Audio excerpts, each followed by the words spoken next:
What's going on, everybody, and welcome back to episode 11 of season 2 of Hit the Books. Yet another week here with the boys, podcasting, giving out our takes on all things sports. Last week being week 8, I have our stats pulled up. Ace leading the board this week, going 8-7, just up over 3 units. Mackie behind him, 6-1, up almost a unit and a half, followed by myself at 2-3, minus 1.2 units, and Huff 4-5, minus 1.27 units in the NFL here, week 8. Lots to look forward to. Not a terrible week, but I need to do better myself, and I'm ready for this week. I'm not sure about my co-hosts, but let's jump in and introduce them. First up with Huff. Huff just getting back from a vacation, going to be joining us a little bit later. So Ace, the Bruins beating down on the Pens in overtime the other night. What else you got for me, buddy? Yeah, I love to see that. I'm surprised you even dropped that as a Yinzer yourself. But I remember Huff was texting me during the game. He was hyped. He was like 3-2, 4-2, 5-2. And then I said, oh, look who won the game, though. It's the Boston Bruins, who I said from the start are very good. And they are, showing it early and often. But, yeah, great week. Obviously, not as perfect as I wanted it to be. Probably the best of the year for myself, but I expect a lot more, especially at Derek Carr's Raiders. They really didn't show up this weekend. I was very surprised by that. Made that a 2-unit play. And then didn't do too hot in the prime time on Monday night. Also another weird game with the Bills not even covering the spread, actually, even though I didn't bet that. But turned out to be a pretty wacky game. That was Sunday night. Yeah, that's Monday what I mean. Monday was Browns. Yeah, Halloween game. Yeah, tough day to remember their Halloween, right? But that was a good one. We all saw Nick Chubb was going to eat, and I think some of the other boys hit on it.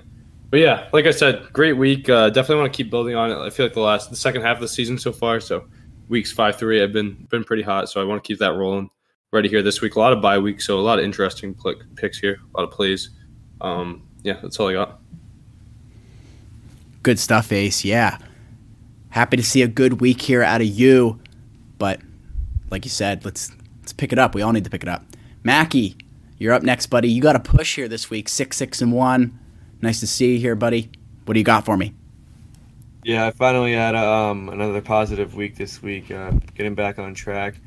Monday Night Football was, I think I broke even on it, but that over that was a pretty brutal beat on that over. It was a push, so you'll take a push 9 out of 10 times, but I feel like I was on the right side of that one. But yeah, just jumping into this week. Yes, sir. Lots of good stuff from the boys. Week 9 here in the NFL is ready to roll. Lots of trends to get us going. We'll jump into the NFL here shortly. We got some other things to cover. The World Series is in full swing. Phillies and Astros. Mackie, you want to start us off with some World Series talk? How about them Phillies, right? Yeah, this Phillies team is just playing out of their minds right now. I mean, even that fan base, I mean, they're 6-0 in the playoffs this year at home, and their fan base is actually like making an impact on these games. I mean, they're out of control. They're definitely the most passionate fans in the game right now, and that team is just playing out of their mind. Bryce Harper playing the best baseball he's ever been playing, doing it at the perfect time. I mean, I just don't see any weaknesses in this team right now. And in baseball, when you get hot, you get hot, and the bats are going. So I definitely think the Phillies have a better chance of winning this series now. Obviously up 2-1, but my pick was the Astros. I think I'm going to go to the Phillies now. Yeah, that's not a bad take, Mackie. I've been talking about these Phillies and how they can get hot. Had a good second half of the season down the stretch and really keep it to their own, led by the star in which you referred to in Bryce Harper. I mean, his storybook career just keeps building upon itself, so it almost seems evident that he's on his way to a World Series MVP. But I would tell you to pump the brakes a little bit on going all in. Up 2-1, the odds not looking as great for your Phillies now. They've looked good. I talked about it early from the beginning of the rounds that team had great odds. They had good odds coming in, so you should have jumped on early. But now I'd look back and see what you get for the Astros.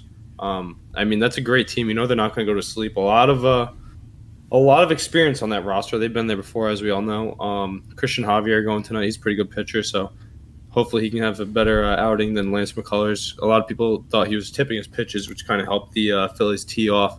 So they're going to need a strong performance out of him to quell that hot team. But yeah, like I said, I've been on the Phillies.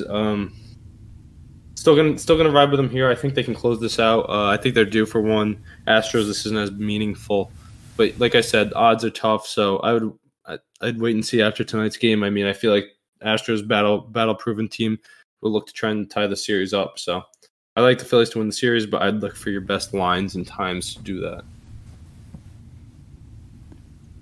Good stuff there, boys. Yeah, World Series here in full swing. Seems like the Phillies might be able to do it. I don't know. I'm excited to watch that Game 3 getting delayed. Another game here tonight as we're recording here Wednesday. Good stuff. All right, let's jump into some NHL. The NHL has been throwing me for a loop here this year. I believe you guys probably think the same. The betting has just been odd. The standings are throwing me off as well. Like the Jets and the Blackhawks above the Avs, and just some weird teams in some weird spots, in my opinion. What do you guys got for me? Yeah, I'm surprised to hear you say that. I know you guys have had a tough start with the NHL season. I've actually been pretty hot there. Obviously, riding my hometown Bruins have been carrying me the most of the way, but I've been really hammering those good teams that you expect to win. The Carolina Hurricanes, they've been a bit of a wagon, one of my preseason picks. I like the Rangers on most nights. Another thing I'd tell our fans to be wary of, hockey's a different sport. I know Mackie definitely knows this one, right? You play 2 games in a row. You're playing on a back-to-back. I know that good team has a good line, but you got to watch there. You really have to look into your goalie matchups. As Mackie knows, he's one of the best goalies there in the ACC. Those are the most important positions in the game. It really controls the game. So I know these high-flying offenses and special teams units have really taken over today's NHL, but you have to look into those goalie matchups and pick with the top teams to win. I know Huff and Mac even talking about taking the Coyotes here and there. I mean, yeah, you get good odds and stuff like that, and sometimes they're in a good spot. But I tend to stay away from those lower teams and really lock in on teams like Tampa Bay, Carolina, Boston, New York, Colorado, Edmonton. Those teams that like to win games, because at the end of the year, when you come down to it, you're going to see those win totals and who's going to be well above 500. Those teams. So I'd expect the Blackhawks to fizzle out a little bit before Patrick King gets traded. Winnipeg Jets, like you mentioned, that's a crazy one. I mean, they have a good roster and they have one of the best American goaltenders in the NHL. So I actually am a fan of the Jets. I think they might be able to stick around in the West. We know it isn't as strong as the East. Not as many contenders out there. So, yeah, I'm excited for the rest of the season. A lot of teams have been playing well, like I said. I don't know what you got, Mackie, on the NHL. Yeah, I'm just going to point out I took Yotes last night against the Panthers and it hit. But I mean, I know what you're saying here with like taking the higher teams, because when you do look at the totals at the end of the season, the best teams have like 47 plus wins. So you are right in that aspect. But you got these teams this year, and the Panthers are 5-4-1, dude, and like Leafs 4-4-2, Avs are 4-4-1. Like these teams, like you're betting on the best teams, you're gonna lose, and the odds are not gonna be that high. So I feel like in the beginning of the season, when you can get some of the worst teams at lower odds, you can't really you underestimate some teams like the Montreal Canadiens. You can get it plus 250 on the daily.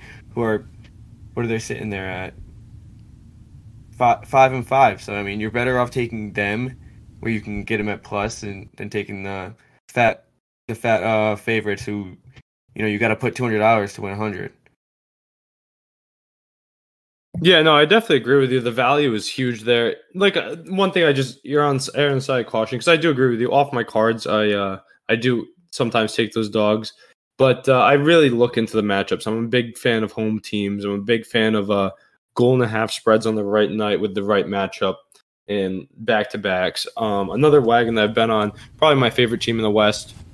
My favorite team in the East, the Bruins, we all know they've been hot, so that 1.5's been covering a lot. But the Vegas Golden Knights, led by Jack Eichel, one of my favorite players in the league, they've been a wagon ever since they came into the league, and they're continuing that trend. Another thing I've been seeing, a lot of the games out west been going over a lot of those weaker teams. You got the Ducks, the Kings, the Sharks. A lot of those teams giving up a lot of goals. So, like I said, if Mackie's right, if you don't have that minus line on the money line, don't be afraid to play that minus 1.5. In hockey, it's the best sport to take a line like that, because we all know you get the empty net at the end of the game, and you have a pretty good chance of putting one in the back of the net, especially with the skill of these guys nowadays. And in an offensive league, people are looking to boost those stats for that next contract. So, yeah, I've been making good money on it. Teams I'd advise, though, Bruins, Hurricanes, Rangers, Oilers, and Knights, definitely. Pens have been pretty good too lately. Your Pens, Jesse. They can do it when they want to, man. I'm telling you. Bruins and Oilers have both just been absolute wagons. You haven't been on the Knights train? No, I have. So I started. Dude, Jack Eichel has been a fucking beast for them. He's been playing. He is a difference maker. He's the reason that they're 9-2 right now. He's happy though. That's why. Yeah, you're right, honestly. But I was on him last night. I had Rangers Vegas in a parlay, and that was 2 big overtime winners. So I sweat that one out. But yeah, I've been on Vegas. I started off the year. I bet against them. I think the first game, and they won like 4-0 or something. I was like, all right, I gotta ride this team. But you're right. You're right about checking the goalie matchups and everything. Goalies are a huge part of this game, and you got a backup in there that's playing their 3rd game of the season, and they might not be comfortable playing against like Matthews and Marner, and it becomes a huge factor when you're looking at lines like that. So. Yeah, definitely been a hot start to the NHL season. I'm still waiting for us to hit that hometown parlay. I think it was Mackey's Rangers that let us down the one time we took it, but we'll have it again. Against the Sharks. Yeah, in the Garden too. No, I think I don't know. Yeah, that's a tough. But I bet you it might have been a whole lot. That's like we're saying though. Really, I think that was a prime example of what Mackey and I were touching on though. Earlier in the year, the Rangers were on that back-to-back after they started hot up north in Canada. I think they were playing against Winnipeg maybe on their opening night, and they turned to Halak on a back-to-back road trip. I mean, we advise everybody to stay away from that. We're not taking those are the money lines that can fool you. You don't want to do those. Coming from a Ranger fan, do not bet on the Rangers when Halak is in net. He's actually 0-3. He hasn't won. Oh yeah, that's why we got rid of him in Boston. Yeah, I don't know why we picked him up. Nah, career backup. He's just there. Just as a safety net. He's not even good enough to be a backup at this point. Yeah, he's kind of old, washed up. Igor's that guy, though. He's going to play, 70 games for you in the season? He doesn't like playing back-to-backs. He hasn't played a back-to-back. Actually, he just did, but he hasn't before that in 2 years, 3 years. Off the top of your head, do you recall how many games, percentage-wise at least, that he played last year in his Vezina campaign? Yeah. He had 30 wins, didn't he? He had 30. I think he was 34, 13, and 2. Yeah, so about 50. Yeah. That's not too bad. I'd expect him to play more, honestly, but I get that he's young and they're trying to limit him and keep him healthy, so that's a good play. But yeah, definitely been a great start to the season. We got a great game between Mackey's Rangers and my Bruins tomorrow night, so definitely look out. We might be getting a play out for that one. That could be one of our NHL games of the year so far. Gonna be a hell of a game, especially in the Garden. So you got that fiery Bruins team going, so gives the Rangers a tiny bit of an advantage in that game. Line should be close. What do you think of the line will sit at? Minus 130? Both teams are going to be riding their power plays. It's whoever can stay out of the box, probably. You think it's a low-scoring game or a high-scoring game? It's going to be low, but there's going to be goals on the power play. I could see a 4-3 overtime game, though. That's not low, I know, but it's going to come late. I'm going to say it's going to play slow to start, at least.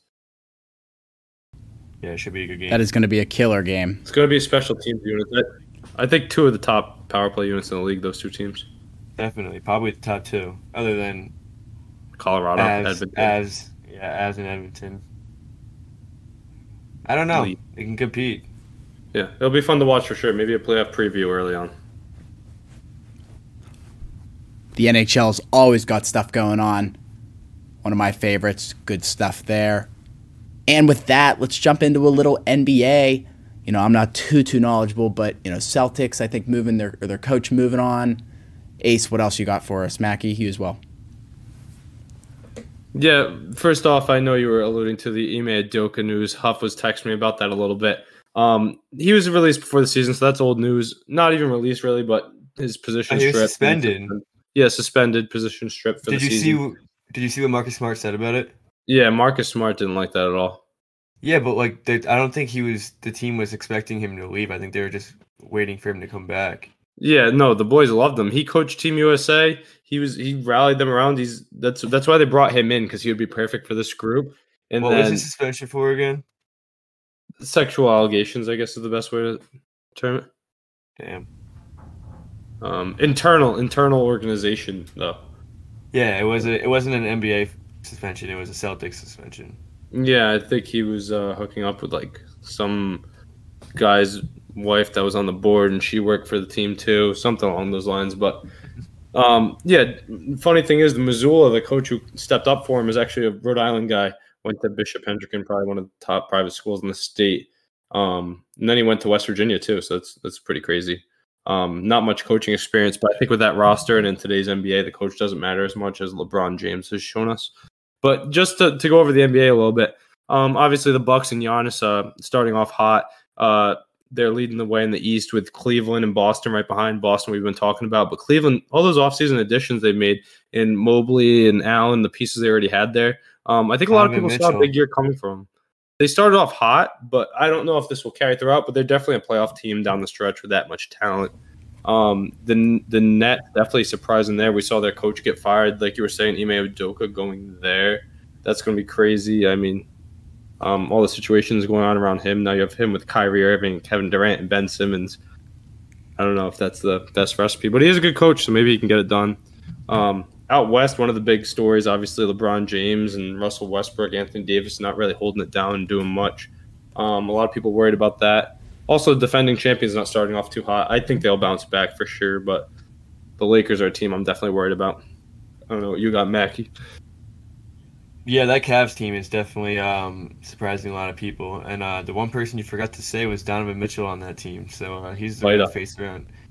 He's the real face around that 5-1 record right there. So I said the Spider. Did you? Yeah. I didn't say Donovan Mitchell. I said led by the Spider. Yeah. But yeah, team looks really good. They look like an actual playoff contending team. So, you got the Sixers 4-4, not looking too hot, but Joel Embiid will pick things up, and they'll end up a top 3 seed in the Eastern Conference, in my opinion. Warriors 3-5, Miami 3-5, two teams that I think will end up top 4 seeds in their respective conferences. I mean, teams, they're not going to panic. You got teams like Mavs are 3-3 as well. I think they'll be top 4 as well. I think Luka. Have you seen his numbers this year? Just saw he's like almost averaging a triple double. Probably. Yeah, already the front runner for MVP this year. So he'll lead them to a pretty high seed, in my opinion. I don't know, not much to say about the NBA this early.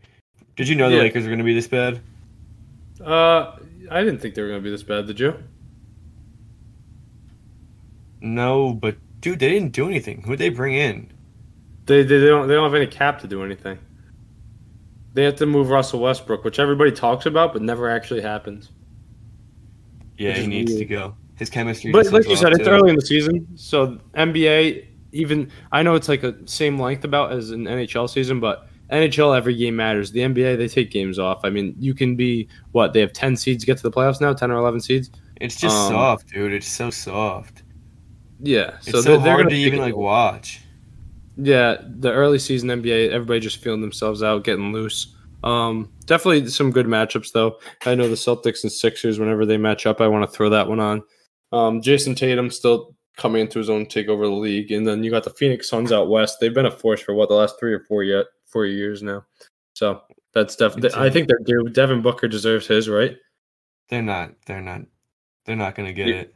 You don't like the Suns? I don't think so. I don't think so at all. I think their one chance was that what was it, 2019? The bubble? No. Oh no, 2021. Was it last year? What, 2 years ago when CP3? 2 years ago. 2 years ago, yeah. 2 years ago, I think there was their one chance. The league has only gotten better ever since, and I just don't think they've done enough to add to that roster to make them a championship. Consistently good though. Consistently a good team. Yeah, consistently a problem, but they don't have enough to put them over the edge. They can't beat the Bucks. They can't beat the Warriors in a 7-game series, in my opinion. All right, early take of the year. Who do you got coming out of the East and West? Real quick, fire them off. I mean, it's too easy to say the Bucks right now, right? Yep, you can say that though. Obviously, yeah, they're 6-0. I mean, Giannis looks better than ever. The team's not even that healthy right now, and they're still dominating everybody. But go with the Bucks, and then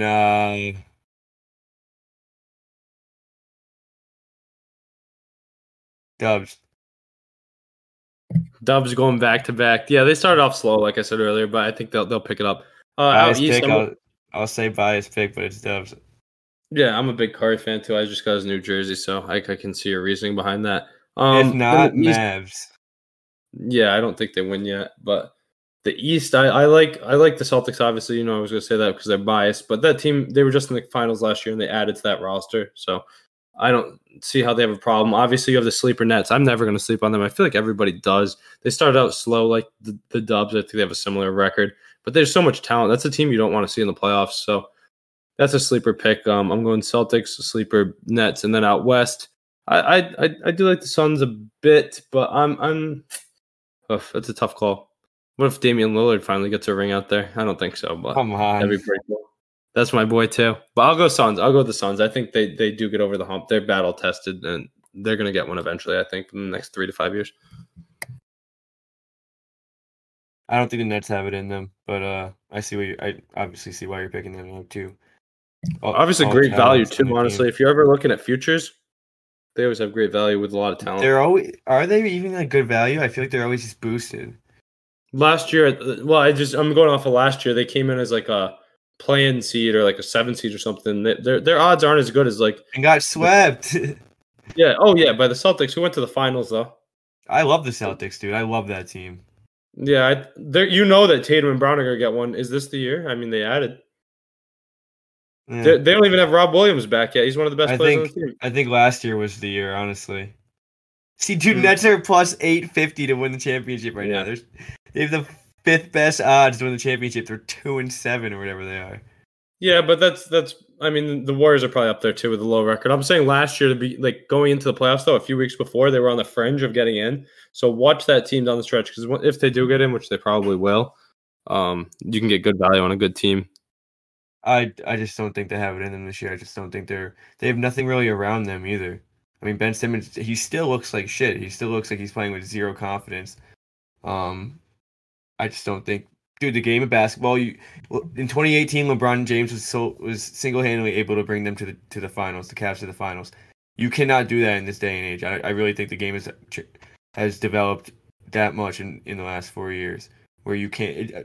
One player or two players having enough skill is not enough. It's more of a systematic game nowadays. Yeah, I'd agree for sure.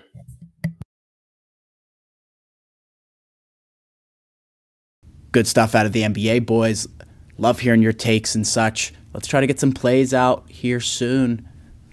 Lots of good stuff. All right, let's jump into some college football. It's that time of the year. The first college football playoff rankings are out. So let's run through them. Let's start at number 10, LSU coming in at plus 25,000. At number 9, USC at plus 6,000.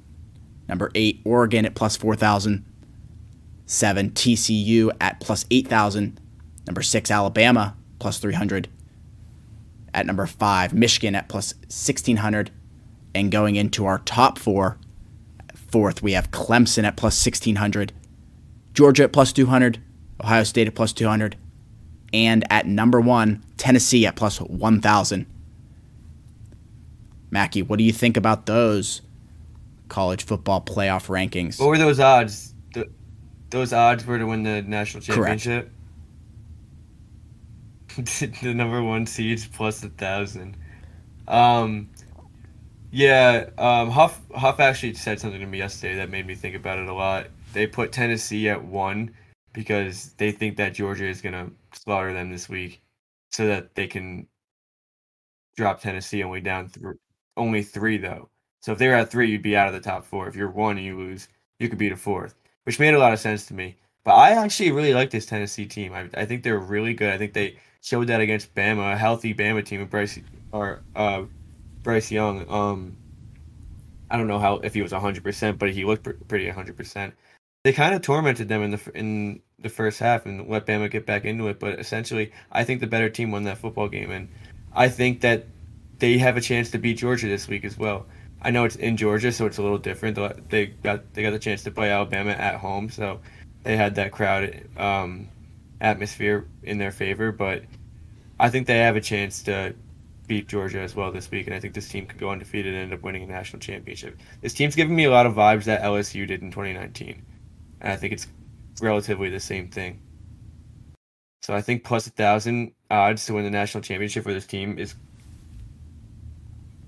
incredible odds. Mackie, who'd you say you're going with? Tennessee. I like Tennessee too. One of my buddies is a big Tennessee guy. He's at the field, the goalpost game where they took out of the stadium, and He was there?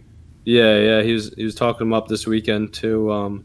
He was at my brother's wedding, and he was talking about how I need to come down to one of those big Tennessee SEC games. But I thought those jerseys they were repping lately for Halloween weekend, those blackouts were pretty sick.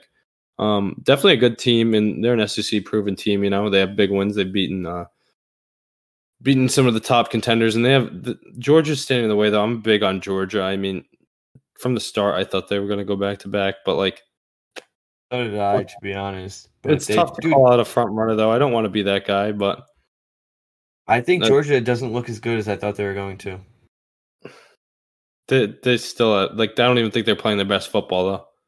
Yeah, against like those shitty teams. Yeah, I mean, I'm not a big fan of their quarterback though. Obviously, college football isn't like the NFL where you need Bennett. you don't need the stud quarterback. I think he's older than Joe Burrow, which is crazy to me. But yeah, plus 1,000 odds on Tennessee is great. I really do like that. They'll have to stick out the rest of the year, which is pretty tough.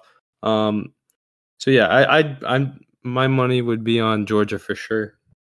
I really don't see anybody beating them, but by odds, I do like your Tennessee pick. I'd stay away on Alabama for sure. Yeah, I don't think they're looking tough to even get into the playoff. What is their odds? Plus 300. Yeah, you'd think they'd be good. Ridiculous. Yeah, but that's all. Like, I'd go Georgia. I know that we've all been high on them all year, as the whole country has been too. But yeah, give me the Bulldogs at plus odds. That's still probably the best you're going to see them at for a while. It's only going to get worse, right? So Now, if they lose this week, yeah, I don't think they are.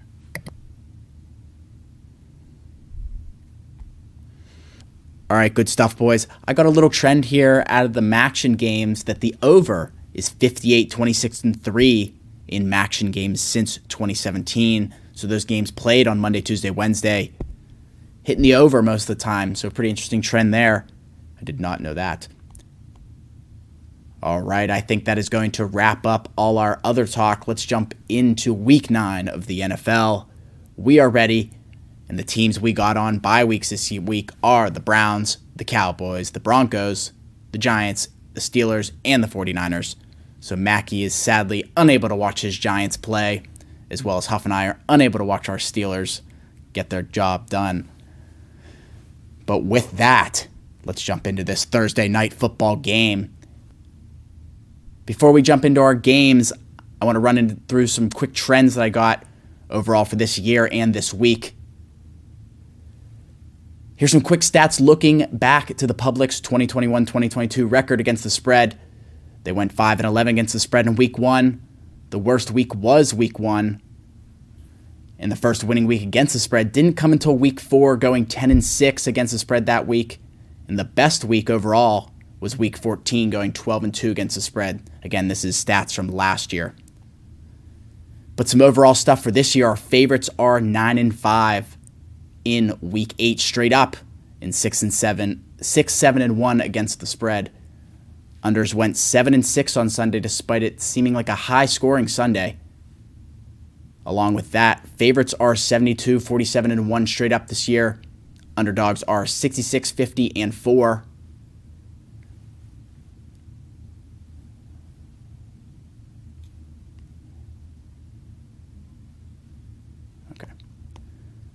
And that's going to wrap up my trends here in Week 9. So let's jump into our Thursday night football game. The Philadelphia Eagles at the Houston Texans. A huge spread for the Eagles here at -14. Their money line sitting at -770. And the total sitting at 45.5.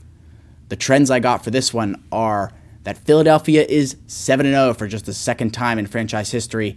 And a double-digit road favorite for just the fourth time since 1980.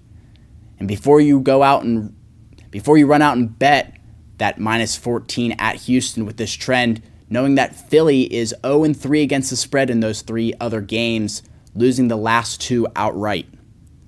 So not doing so hot when they're that double-digit favorite. Along with that, they are 6-1 against the spread in their last 7 games played on a Thursday. And for the Texans, they're 3-10 against the spread in their last 13 games on a Thursday, and they've covered the past 2 times as a double-digit home dog. So lots of varying trends there. Let's jump over to the boys. Ace, you want to get us going on this one? Yeah, definitely not as easy of a game as everybody is thinking. The Texans, I've been high on them since the beginning of the season. One of those hard-nosed teams. They play football. Every game's tight with them, you know. They have Dameon Pierce, one of the top rookies in the league, vying for Rookie of the Year with his rushing performances put on so far. Something to definitely monitor is the play of Davis Mills as of late, hitting a little bit of a sophomore slump, and Brandon Cooks holding out. I think he really wanted to get traded. We saw him all over social media, skipping practice, talking about being traded, never got actually moved. Seen some reports of him actually considering being released by the team, which would be nice if you hold him in fantasy or something like that, but not too great for the prospects of this game. I know they have some other young playmakers and Philip Dorsett there, but against an Eagles defense that's one of the best in the league, and they have so many pieces on that side of the ball. We've been talking about it all year with their offseason acquisitions and the trades, free agency signings, rookies. Like, I know Jordan Davis is hurt. I don't think he's playing tomorrow night. But they still have so much on that team. And then on the offensive side of the ball, Jalen Hurts is rolling. You have Miles Sanders and A.J. Brown. I don't like 13 points at home, though. This screams trap game to me. I don't think that the Texans are the ones to end this undefeated streak, but I do think they could cover plus 13 in the prime time at home in a slower game than most people expect. One of my favorite bets is going to be a prop one. You guys know I love those prop prime times. Miles Sanders, I was reading some reports today about how the Texans play a lot of cover they play a lot of cover 3, I believe, cover 2, and they drop back all game. That's what they do. And Miles Sanders is going to be wide open in the flats. You know, Jalen Hurts will be checking it down to him. He's a great playmaker. He needs one catch to break his prop. Sitting at plus 140 is Miles Sanders over 17.5 receiving yards. That's something I'm going to look at.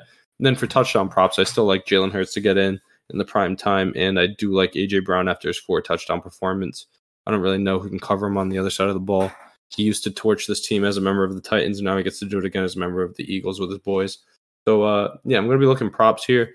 And I do like the Eagles to win, but I think that the Texans may be covering the spread here in a low-scoring game. Mackie, what do you got on this one? Yeah, I'm kind of with you on the Texans here covering the spread. It's just too high of a spread for a home team on a primetime game. I definitely think it's more of a slower game. I don't think Houston is the first team to beat the Eagles this year. I think Eagles definitely find a way to pull it out. I really don't think it's that close either. I think it's more of like a 10-point game, maybe a backdoor spread for the Texans, but I don't think the Eagles are ever actually in danger of winning this game. Another play I would look at, because I probably wouldn't play 14 or Texans here. So another play I was looking at was like A.J. Brown's over receiving yards. It's only sitting at 70, and like you said, I don't really know who's guarding him on the other side of the ball. So that's probably one play that I would look at for this game. Pretty shitty Thursday night game in my opinion. I don't think it's going to be a very good game. Yeah, I agree. And there's so many weapons on that side of the ball for them. I think you got Devontae Smith, Dallas Goedert, Miles Sanders, A.J. Brown. We all saw last week what he did, you know. He's going off right now. And that defense is so good. I don't see how Davis Mills is going to put points on the board. The only way that the Eagles don't end up covering the spread is they end up hurting themselves with turnovers and such. But like you said, that backdoor cover could come back to haunt them, especially at home in the prime time, you know. So 13 points is a lot, like you said. I'm definitely looking props as the Eagles stay undefeated this week. But maybe an Eagles team total over might be something I'll look at, or an under for the Texans on their points.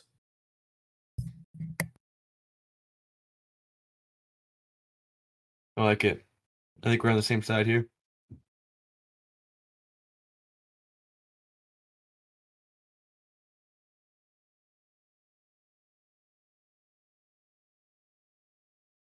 Yes, yeah, I don't even want to mess around with that then.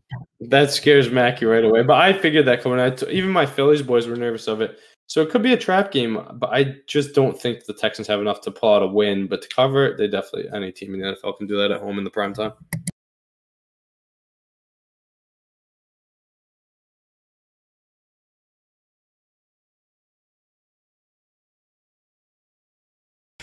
Alrighty, and just as we're about to finish up our Thursday night game, we are joined by the one and only Tyler Huffnagel. Thanks for joining us, buddy, back from vacation. What do you got for us Thursday night football? Yeah, I had to catch a first flight home to make the recording a little bit late, but as always, on time for the NFL segment. Couldn't miss this. Tough week after stringing together a couple positive weeks for myself the past couple of weeks, going 4-5 last week, but looking to get back in the green in week 9. A couple plays I'm liking so far, but I know you guys said you were going over this Thursday night game. Eagles, Texans, I see a 14-point spread here. I see a home underdog with 14 points. I'm definitely going to be leaning on the Texans here. It depends on what kind of Texans team comes out and plays. We could have a Dameon Pierce run for 100-something yards on the Eagles. The Eagles' defense is obviously legit. I think a lot of people are going to be taking the Eagles. This is going to be one of my situations where I'm going to see where the money's going. I'm anticipating heavy money on the Eagles, but that's my 2 cents. I'm really liking the Texans in this spot on Thursday night, but I don't know what either of you guys said. You taking a money line, Huff? No, didn't say that. Yeah, no, we both thought that 13 points was too much for an Eagles spread here. But like I was gonna say the same thing. Like if they don't cover that game, they're gonna lose by 28. Yeah, we were saying maybe a backdoor cover. I mean, we know how feisty those Texans are, but I think Mackie was in agreement with me. We don't think the Houston Texans are the team that beats the only undefeated team in the NFL's streak. It's a weird spot though. Thursday night football, like it's a huge spread. Everyone has their eyes on the Eagles right now. I'm not saying it's going to happen, but I really like the points. Yeah, I was saying that it's a big trap game. I mean, that's so many points, but I don't think they have enough on offense to get a win here. I know there's no Jordan Davis like I alluded to earlier, but yeah, you guys heard my points on this game. I don't think that's enough offense really out of Houston to get the win against such a hot team. Mackie, have you looked at the percentage of money yet? 82 on the Eagles spread. Yeah, I'm cool with my pick. Yeah, cool. I didn't even look at that. That's sick. I was waiting for Jesse to say it. I was trying to look on my way home because I definitely knew I liked that game. I saw that spread and I was like, yeah, I'll take the home dog. Which kills me. I keep betting against the Eagles, and like obviously last week I didn't take the Steelers, but I've just been finding plays in these Eagles games where I've been betting against weird at like the other team's team total or like Eagles team total. The one week was like set like at like 28 or 29. Like obviously they're a high flying offense, but like I don't know, some weeks they're going up against other defenses. Like I just feel like they're the public's team right now. Like obviously being 7-0 or 8-0, whatever the hell they are, people are jumping on them every week. Yeah, Huff, lots of stuff leaning in your favor there with the Texans spread. So lots to look forward to there Thursday night football. Let's jump into some of these Sunday games. Sunday, 1 o'clock. First up, we got the Indianapolis Colts at the New England Patriots. Patriots are favorite here at -5.5. Their money line sitting at -255 and the over-under sitting at 39.5. No trends from me in this one. Ace, do you want to get us rolling your Patriots? What do you think they're going to do this week? Home against the Colts. I love this spot for the Patriots. I love the spot for Bill Belichick and that defense. Really, what is the driving engine of that whole team? They've been playing great, especially at home. Bill Belichick, defensive mastermind, he has the rings to prove it. But 5.5 is a lot of points here. I mean, we're winning games off the right leg of Nick Folk, so I'd be looking at that 1.5 bet. I know that Huff finally carded one. I've been saying it, but this is definitely a spot with Nick Folk, who's so consistent, and the Patriots who are so consistently good at not getting in the end zone when they get close. But with Mac Jones reclaiming his job and the two-headed snake of Ramondre and Damian Harris, I do think they get the win here this week to get that record above 500 and get back into the talks and a little bit more belief in the system. I don't think it's Zappy season anymore. I think it's Mac Jones. About me? Yeah, It's just in your head, on and off the pod. Yeah, own storage. I know Mac's a big Zappy guy. That's why. Billy Zapp, Huff's boy Billy. He's going to be having a nice cap on the bench while Mac Jones gets a back-to-back wins. I think the Patriots get the job done against Sam Alger and gang. I mean, if you're coming off the bench to replace the old Matt Ryan, you can't do much, and especially against this defense playing lights out and with potential depoy and Matt Judon. I mean, What else are you gonna say? I mean, I don't see how this team can really put points up, especially without Jonathan Taylor, such a crucial injury, the new Peyton Hillis of the NFL. Yeah, so I like the Patriots here, but I'm not gonna be taking the points. They might be in a money line type play. Definitely low scoring, and then Nick Folk to kick those field goals, Jacoby Myers or Ramondre to eat for the Pats on Neo. I don't know about this game. I think this is a tricky game. I liked the Patriots last week. I think the Patriots looked a little better than they did in the beginning of the season. But Sam Ellinger looked pretty good, and he gained a little confidence going into that game. And I actually live bet Washington money line live, and I think I squeaked that one out by the skin of my teeth because I don't think they should have won that game. I think Sam Ellinger, as the game went on, got very comfortable and was making elite throws that Matt Ryan wasn't able to make. So I think this team is probably a little better right now with Sam Ellinger. What's that? What's that, Ace? Oh, never mind. I think this team's a little better with Sam Ellinger, so I think this could be a close game. I think if you're gonna take Colts here, that you're gonna take the money line. But yeah, I think there's a little profit there. Yeah, 1 point before you go, Huff. If you guys recall last year too, the Patriots kind of owe the Colts a loss. I mean, we got kind of trounced by them early on. I know it was Carson Wentz leading the way, and it was offensive player of the year, Jonathan Taylor, not my ankle hurts, Jonathan Taylor. But yeah, the Patriots really owe them one. I think that defense really wants to get a win. They played stout last year and almost pulled the rabbit out of the hat and came back from like a 24-point deficit. So on their home turf this week, I think they get it done against the Lucas Oil Stadium Colts. Yeah, I don't know, Mackie. I'll stem back to what you said real quick. I'm leaning on the Colts here, but I'm going to take the points. I kind of like the 5.5 is a weird number. I'm waiting to see if this could maybe go to 6 with the Patriots on their home field. See where things are going to go. How this line moves later in the week. Obviously, we record on Wednesdays, so usually the lines that we talk today usually aren't the ones that we're betting on Sunday.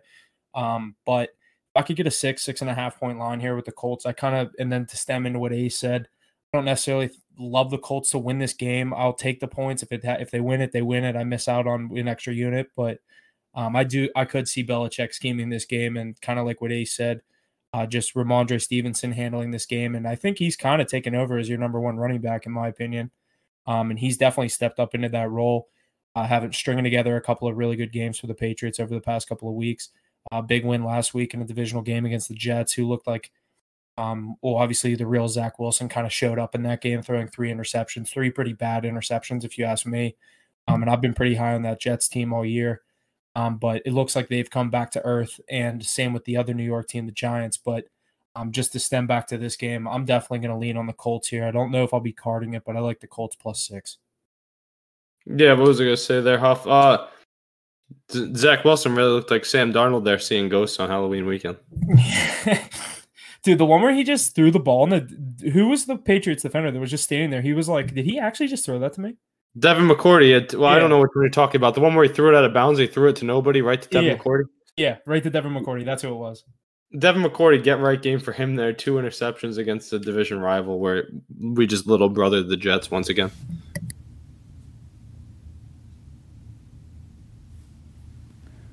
All righty. Colts and Patriots, going to be a good game, I think. Weird spread there, 5.5, but lots to look forward to. Next up, the Buffalo Bills at the New York Jets. Another big spread here. The Bills is the favorite at -12.5. The money line sitting at -620 in the total at 46.5. The trends I got for this one are that the Jets as a double-digit home... The Jets are a double-digit home dog. Oh my God. The Jets have been a double-digit home dog just 4 times since 1980. 3 times last season, all hit the over for the total. Next, the Jets have lost 6 straight games before a bye week. Then with a bye week next week. Tough one to say if they even put up a fight against the Bills. Who wants to start off with this one? Huff, what are you thinking? Yeah, like you said, a 12.5 point spread or 13, however you want to look at it, 12.5 on FanDuel. But yeah, this Jets team, like I said, I think the real New York Jets have arrived. They did their fair share of winning people money early on in the season, but tough spot for them against a Bills team. I know the Jets are at home. That 12.5 could be, I mean, it could be 14-0 before the Jets even think about it, but that Jets defense is kind of hanging in these games. The past couple weeks, they haven't necessarily played any like explosive offenses, but they're going to get their, I feel like, a really good look of what their defense is capable of against this Bills offense. I don't know if I'll card this, but I like the Bills put the points here. I think they handle him. Yeah, I'm kind of on the same page as you here. It's gonna be it should be a blowout in my opinion. I think this could be a game kind of like Bills Steelers. Just Bills take off early, don't really turn around. Jets have Jets have Jets defense has been all right this year. Sauce Gardner's been playing all right, but I think he's really gonna get exposed this game. You got two elite wide receivers you have to cover with Arm and Josh Allen, so they'll probably get exposed this week. I kind of like the under. I mean, it's a divisional game. The home team's double-digit underdogs, so the statistics behind it tell you to take the under. So I kind of like the under here, but I'm leaning Bills points. I really think they cover this game. I think they expose that Jets defense once for all. I definitely agree with you guys that the Bills win this game, but it's definitely going to be on my card this week. It's going to be a 2-team or 3-team teaser. It's definitely going to be Bills with the points. You can get them down to -2.5. I'm going to love that spread. Huff talked about those 10-point teasers before in the past. I mean, I love that line of field goal separation because I do expect the Bills offense to roll, but the one unit that has been great, I know Zach Wilson's been terrible lately, and without Breece Hall, they don't have much of a forecast on offense. It's really just Tyler Conklin, and they've taken deep shots to those young receivers. But that defensive unit for the Jets is really underrated. It is a great defensive front, and I beg to differ on the Sauce Gardner front. I think he actually clamps a little bit this game and turns even more heads, and those naysayers. Stephon Diggs? Yeah, that's a very tough matchup, so let's see. But I think he can actually step up to the plate. Do I think he shuts him down completely? No. But do I think that Diggs is held under 100 when covered by Sauce? Yeah, that's another thing to look at is when he's covered by him, right? I think that Sauce Gardner actually gets an interception. Josh Allen's loose with the football. He likes to throw one once a week, usually in those blowouts. So I do even like the Jets. The Bills with the points, but it's just too many on the road in divisional game, like Huff likes to say. Jets team total is 16.5. Could lean there, but I'm definitely going to take the Bills tease to 2.5. Love that play. Even love them tease 6 or 7 too. Whatever you want to do, as long as it's a touchdown or less, I'll take the Bills for sure. That's what I was going to cut in and say before you started your point. I was going to say this is a game I'd like to look at. When Mackie was talking about the under, I was going to say I almost like the Jets team total under more because if Allen gets rolling, I feel like they could put up a 35 spot very quick, and I'm seeing a 38.5 point total or 39. Pick 6 by that defense too. Yeah, like no, Zach the over-under is 47. 47? Yeah. Maybe, all right, I was looking at the wrong game. But another thing, but back to what I was saying, then Ace kind of jumped into it. I would look at the Jets team total under. I feel like Zach Wilson, another 2 interceptions. You can maybe see Joe Flacco in this game if Zach Wilson comes out and throws 2 picks in the first half. So that could be a good or a bad thing as a Bills better. I don't know if you necessarily want to see Joe Flacco, as he was shown early on in the season that he was just going to cover spreads, and that's how the Jets started hot. And then Zach Wilson kind of came in to a team that kind of already had their swagger throughout the first couple games of the season. I was able to just get the job done with I like their head coach in Saleh. I think they have a really good future in New York with the Jets. That defense, like I said, we said Sauce Gardner. I saw a redraft. The NFL said if the teams redrafted, Sauce Gardner should have went number 1 overall. I thought that was pretty crazy, but he's just that size and athleticism at such a young age. You can't teach size. It's like he has all the right abilities of a cornerback that you want, and then he's 6'4". Yeah, and what was crazy back to that redraft thing, the Jets, they had a bunch of first-round picks, but the 3 guys they picked, him, Garrett Wilson, and some other dude on the defense, was all ranked in the top 10. So the Jets had a pretty elite draft. That defensive unit is no joke, really. I mean, you get so many high picks over time. Obviously, that's bound to happen, but like you got to hit on one of them sooner or later. You know what I mean? Yeah. It's like the Jaguars too. But I was gonna say the Browns. Baker finally gets them to the playoffs, and then they're like, "Yeah, fuck you. We want this dude." Yeah, I mean, smart decision. Even though I'm a Baker guy, he's not very good. Like it's looking like a smooth for the Browns. But yeah, I mean, with Salah though, great coach. But the only tough thing is, what did the Jets always struggle with developing their quarterbacks? They have so much youth on the offense, and they bring in a defensive-minded coach. So I don't really know how they're going to start. They have so much talent, but it's wasted talent with Garrett Wilson. I think you guys saw that quote from what's his name last week, the wide receiver Elijah Moore, saying they were asking why he doesn't. They're like, "How do you feel?" He's like, "He doesn't even look at me when he throws the ball." So I don't know. Like what? It's a waste of talent. So much waste of talent. And I know that without Breece Hall, it kind of changes their whole offense. But I think this week it's going to be a lot of playing catch up. It's going to be going to moves at the deadline. Did you guys go over some of these moves that happened at the deadline? No, we did not. I have I saved a list. If we want, I can just kind of roll through it because we're kind of talking trades and we kind of got off it real quick. But let me pull up this post real quick. Yeah, obviously the trade deadline was yesterday, so we had a bunch of moves, and a lot of these teams, like Elijah Moore was one of the ones I was waiting to see where he went, and just some of the biggest moves yesterday. We had Bradley Chubb to the Dolphins, Chase Claypool to the Bears, T.J. Hawkinson to the Vikings. That was an absolute robbery of a trade. The Lions got robbed there. Nyheim Hines to the Bills. That was one I said I liked. I think that's a good check down back for Josh Allen to go to. That is a big one. I like that one. Calvin Ridley to the Jags. That's obviously we don't really know what that's going to mean. Jeff Wilson to the Dolphins, Chase Edmond to the Broncos, and then basically the rest of them are kind of irrelevant. I don't even know why they're on this graphic, but a lot of moves yesterday, and then a couple of the no moves, Elijah Moore being one of them. And I don't know, just like you said, Ace, a lot of question marks going on there, but I'm more looking at the Jets and Giants. Like I just keep putting them in the same sentence because they're both from New York. Like they're not even in the same conference. I think it's sick that they could play each other in the Super Bowl, and like they're both getting good at the same time. I'm not making any hot takes here. Mackie, I see you looking at the camera a little funny at me. Like I'm not saying we're going to see a Jets-Giants Super Bowl anytime soon. It's never. They'll never. They're neither of them are ever good enough where they're going to line up to be in at a the Super same Bowl time. Together. Yeah. Yeah. When the Giants were on their run with the Patriots, when they beat the Patriots twice, the Jets were like, eh.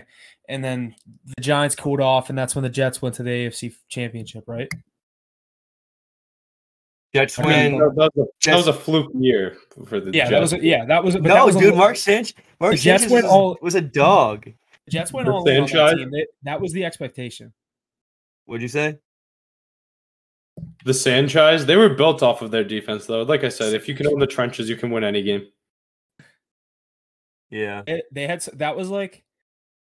I hate to I don't know. That was like back then the version of a super team. Like they just signed every free agent. What, Brandon Marshall, Eric Decker, and LT with Darrell Revis? Antonio Holmes, Darrell Revis. Yeah, Darrell Revis was there, but yeah. But no, like big name. One point I want to bring up before we get off this Bills-Jets game. It's surprising to me how these Bills have so much money to pay everybody. Didn't Nyheim Hines just get that contract from the Colts? How are they affording him on that roster? Sketchy. It's the cash over cap shit, dude. Like, yeah, I don't know how they pay these salaries. Like, they're just giving dudes like $20 million signing bonus. They're like, hey, here's a check for $20 million. You now make $4 million a year. It's like, okay, I guess I'll take the $20 million right now. Like, you know what that means though to me? Them getting Nyheim Hines is James Cook isn't as good as they thought he was. Yeah, and Zach Moss. Yep. Well, we knew Singletary and Moss were nothing. Yeah. Well, Singletary still uses the number one back. I was gonna say I didn't say Singletary because I think he is capable. I think in that offense is so good. There's so much pressure taken off their run game. I mean, dude, you could put me at running back. I could probably rush for 40 No, yards. Yeah, that's what I'm saying. But he's not a game changer. If they had a better Nyheim Hines has that explosiveness. That's why they brought him in, you know? Would you say, Matt? Yeah, you're definitely right. Nyheim Hines is definitely going in to be the number one back, 100%. Yeah. Especially in that offense, it's so pass heavy. That's what they need, dude. That's their only weakness is a running back. And now you're taking they should have got Kamara. Yeah. Yeah, but you can't they couldn't afford They can't afford that, and they can't afford to give up that draft stock because even though they can afford those guys right now, they know a lot of that defense and those young playmakers they have, they're going to have to pay down the line. So those picks are going to be valuable to have in your back pocket. And it's like a lot of these teams are seeing like the Bills. They're looking at this like they're like, okay, do we want to trade first-round picks for players? We have a pretty good team right now. You look at the Rams right now; they're on the downslide, and they have no picks. This is coming from a team whose GM said, fuck them picks. Obviously, he's holding a Super Bowl trophy and has a ring on his finger. So you got to look at what it's worth. If you're a team that hasn't won in forever, Dallas Cowboys, Mackie, what do you think? Is that something that you're like, you're a Cowboys fan, if you saw tomorrow, like yesterday morning, the Cowboys traded You know what I mean? All these picks for Bradley Chubb and like are going all in for Dak. He's having a good year. And you don't win a ring. You know how disappointing that is? Yeah, but I don't think Dallas is the type of team that would go all in like that because we're consistently good enough to where we're not going to get a top pick, but not good enough to win a Super Bowl. So we're always that's been the Steelers the past 10 years of my life since they won when I was in middle but school. you guys have Super Bowls to prove. You have Super Bowls to show for it. Yeah. So it's just like they always think that they have enough in it to get there, and then their first round exits almost every single year. So, it's the same thing every year. But like we're not in a situation right now to like go all out for players because we think that we have. Well, this year it's probably one of the best teams we've. I think this year should have been the year you did it. If you go get Bradley Chubb, you have Bradley Chubb and Micah Parsons. Yeah, you're right. Marcus Lawrence, like that defense is already scary. I was so surprised they didn't make any moves, and the Packers didn't make any moves. Like there was so Packers. How did the Packers? I'm surprised Aaron Rodgers didn't make the Packers. They're done. Yeah, that tells me that they know they're not making the playoffs. Dude, Bucks are in trouble too. I saw something. I guess that division's pretty easy to win. That's all they got to do. But yeah, I saw something today that if the season ends today, the Bucks have the 7th overall pick. Jesus, it's like pre-Tom Brady times again. That was a top Route 5 team to win the Super Bowl preseason. Dude, week 1 they beat obviously a good Dallas team. I didn't think Dallas was that good, but they are. I was gonna say everyone thought their opinions were flipped about that game because everyone was like, "Oh, Dallas is Dallas," and then Tom Brady's gonna kill him. Yeah, they did, and then everyone's opinion changed on Dallas or on both teams. They kind of just stayed the same. They were like, "Okay, I guess Tampa's Tampa," and then the next week we really saw as obviously Cooper Rush went on that run, but I don't even know what game we stopped on. That was a good conversation about that though. Jets Bills. Alrighty, yeah, wrapping up on Jets Bills, I think. Let's jump into the Miami Dolphins at the Chicago Bears. The Dolphins are our favorite in this matchup at an even -5. Their money line sitting at -215 and the over-under sitting at 45.5. No trends from me in this one. 77% of the money on Miami. Again, they're -5 here. What do we think? Mackie, you want to get us rolling in this one? Yeah, weird spread. I still can't really get a feel on this Dolphins team. You never know what kind of Tua is going to come out. Ever since his injury, he hasn't looked as good as he did in those first few weeks. Obviously, that game against the Ravens, coming back 21 points, I think it was in the fourth quarter. But he obviously has it in them, and he has the weapons. His team has looked good enough to contend right now. They're sitting at 5-3. I just think this Bears team is not very good, and I don't know. A 5-point spread just isn't enough for me in the situation. Weather in Chicago could be a factor, so bring that into play. Obviously, we don't know what's going on over in at Soldier Field, so that could be a huge factor. But right now, I'm winning Miami -5. I think they have enough in them to cover a spread against a team like this right now, and where each team's sitting right now.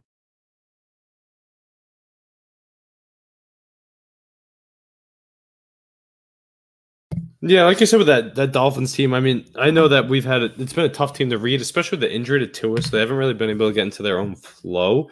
But I'm really high on them. I like that coach they brought in from San Francisco. I like anybody that comes out of the Shanahan tree.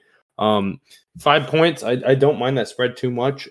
They have so many pieces, and coming off the addition of Bradley Chubb, like Huff mentioned, they're going to be riding a high. They just got Jeff Wilson Jr. too in their backfield. I'm not too high on them, but that's a good piece to add in. They have a plethora of running backs. I know they dumped off Chase Edmonds, but Jeff Wilson's kind of a do-it-all, jack of all trades. You can plug him in, But I'm gonna ride that Tyreek Hill prop. I've been riding it every week, 6.5, 7.5 catches, whatever the hell it's at. It hits every week. They feed him the ball. He sees 10 to 15 targets a week. McDaniels wants to. I was gonna say every time you've taken that, he gets 4 catches in the first half. I'm about to just start taking that too. That's a good prop. Him and Waddle get fed so much. I mean, McDaniels is a smart guy. He feeds his best players early and often. It's the best way to do it. And the way Tyreek Hill does it, he's just a game changer. You have to get the ball in his hand. You can even look at his yards prop. I think he's due for a touchdown, honestly. But anytime you get the ball in his hands, he's an explosive playmaker, and he needs to touch it at least 5 to 10 times a game. So he's going to get that prop every week. I've been hitting it. I probably hit it 3 or 4 times this year and double united it twice. So definitely look at that one again. Yeah. So the Dolphins, I don't think they've lost a game this season when Tua's played the full game. Obviously Tua had that crazy injury, and they ended up losing that game to the Bengals. Correct? Was the game Tua got hurt? Bengals Thursday Night Football. Yeah. Yeah. This is such a weird line. Like, I feel like they want me to take the Dolphins so bad. And Justin Fields, Mackie, I know your opinion on Justin Fields. He's been getting the job done, and they're starting to play to his strengths and run the ball, realizing what you need to do to make him have success. Like, I saw something on Twitter today. The Bears said that they took a couple plays out of the Ravens playbook. It's like, why didn't you do that 2 years ago, last season? Why are you making him throw the ball 30 times a game? He can't do that. He needs to throw the ball 18 to 20 times a game like Lamar does, rush for 120 yards. I know it's easier said than done, but like, they're finally getting the job done. And I'm not gassing up Claypool, but he has another receiver, takes some pressure off of Mooney. And I mean, I think Claypool's a very capable receiver. He's obviously had some crazy games in the NFL. It's been kind of inconsistent. But we've also seen him do some pretty stupid shit and cost us that game against the Vikings by fucking pointing downfield. But and then trying to defend it. Yeah, and then trying to defend it. But I don't hate the Bears in this spot. I think this could be a game they lose by like 3 at home. They've been getting dude, they put up how many points on that Dallas defense last week? They've been playing good football, but it's all garbage time football. They beat the Patriots on a trap game where they smoked them, obviously. But I'm saying against the Cowboys, like, that's all garbage points. The Cowboys had that game handedly. I had the Cowboys. First half and full game. I mean, it wasn't all garbage time points, but it was like Cowboys were never in danger of losing that game, in my opinion, or even covering a spread, to be honest. And I hate to say this, Mackie, because I'm high on the Cowboys too, but I think that this Dolphins offense is just a whole different animal than the Cowboys. Like, they move so fast. They have too many. It's different. I agree. That's just facts. That's not hating. Cowboys are more of a big and heavy offense. Well, the Cowboys have the potential to be one of the best offenses in the league. I think just with the Dak injury, it was more crucial than the Tua one. And all the injuries are like to the wide receiver core and like just people being in and out of the lineup. I think that this Dolphins offense, I like the coach out of Miami a lot better too. It's another thing. Mike McDaniel is one of the best coaches in the league, I think, this year. So I'm eager to see how his future goes. Tough as his divisional rival, but Bradley Chubb's going to be doing what Michael Parsons did last week, you know? He's going to want to make a name for himself in his first game. I like the points with the Dolphins here. Tyreek Hill to play well. Dolphins are going to roll this week, I think. I'm with the A's. I'm gonna watch this line up until Sunday. I don't love a 5. I never like a 5-point spread.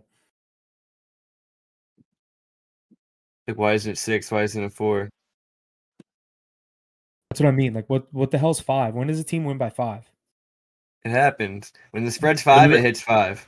I was just gonna say, when it's 5, they know it's gonna be 5. Seems like Dolphins are the move here. Yeah, gonna watch that line, like you said, Huff, up until Sunday. But let's move forward to our next one, the Green Bay Packers at the Detroit Lions. The Packers the favorite in this one at -3.5. Their money line sitting at -194, and the over/under sitting at 49.5. No trends from me, but I think this is a pretty interesting matchup. I don't hate Lions plus 3.5 at all. What do you think, Huff?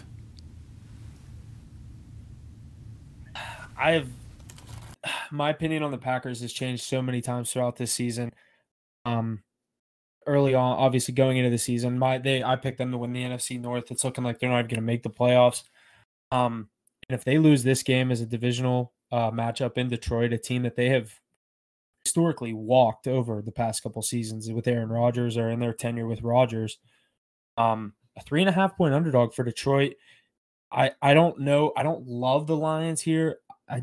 If anything, if this line goes below a field goal, I actually might take the Packers. This is a game I don't really have a specific opinion either way.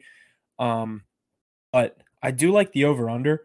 I like this game to go under. I know the Lions early on were scoring all those points going up against this Packers team. I'm seeing a 49.5-point over-under. I like the under on this one to just in case that Rodgers can't really get things rolling. I feel like both offenses could struggle in this one. I like the under 49. Yeah, Mac, you got it. You want me to go? All right, so yeah, like you said, Aaron Rodgers has absolutely tormented this division and obviously the Lions over the past decade, and I think that he will do that again this week. I obviously they don't have a lot of confidence up there in Green Bay, and coming off of a game that they just they kind of got blown out by the Bills in my opinion. They lost by 10. They covered a spread, but it was a backdoor cover, and they were never really in contention to win that game. They just don't. Aaron Rodgers has no confidence. He has nothing in his receivers. The defense looked all right, I guess, but Josh Allen still did what he wanted to. I just don't think they have a lot going for them right now. But even with that being said, the Lions are 1-6. The Lions are not who they were supposed to be this year. They are legitimately probably one of the worst three, definitely the worst three teams in the league, maybe the worst team in the league. I just don't think they have much going for them. I think that defense is going to get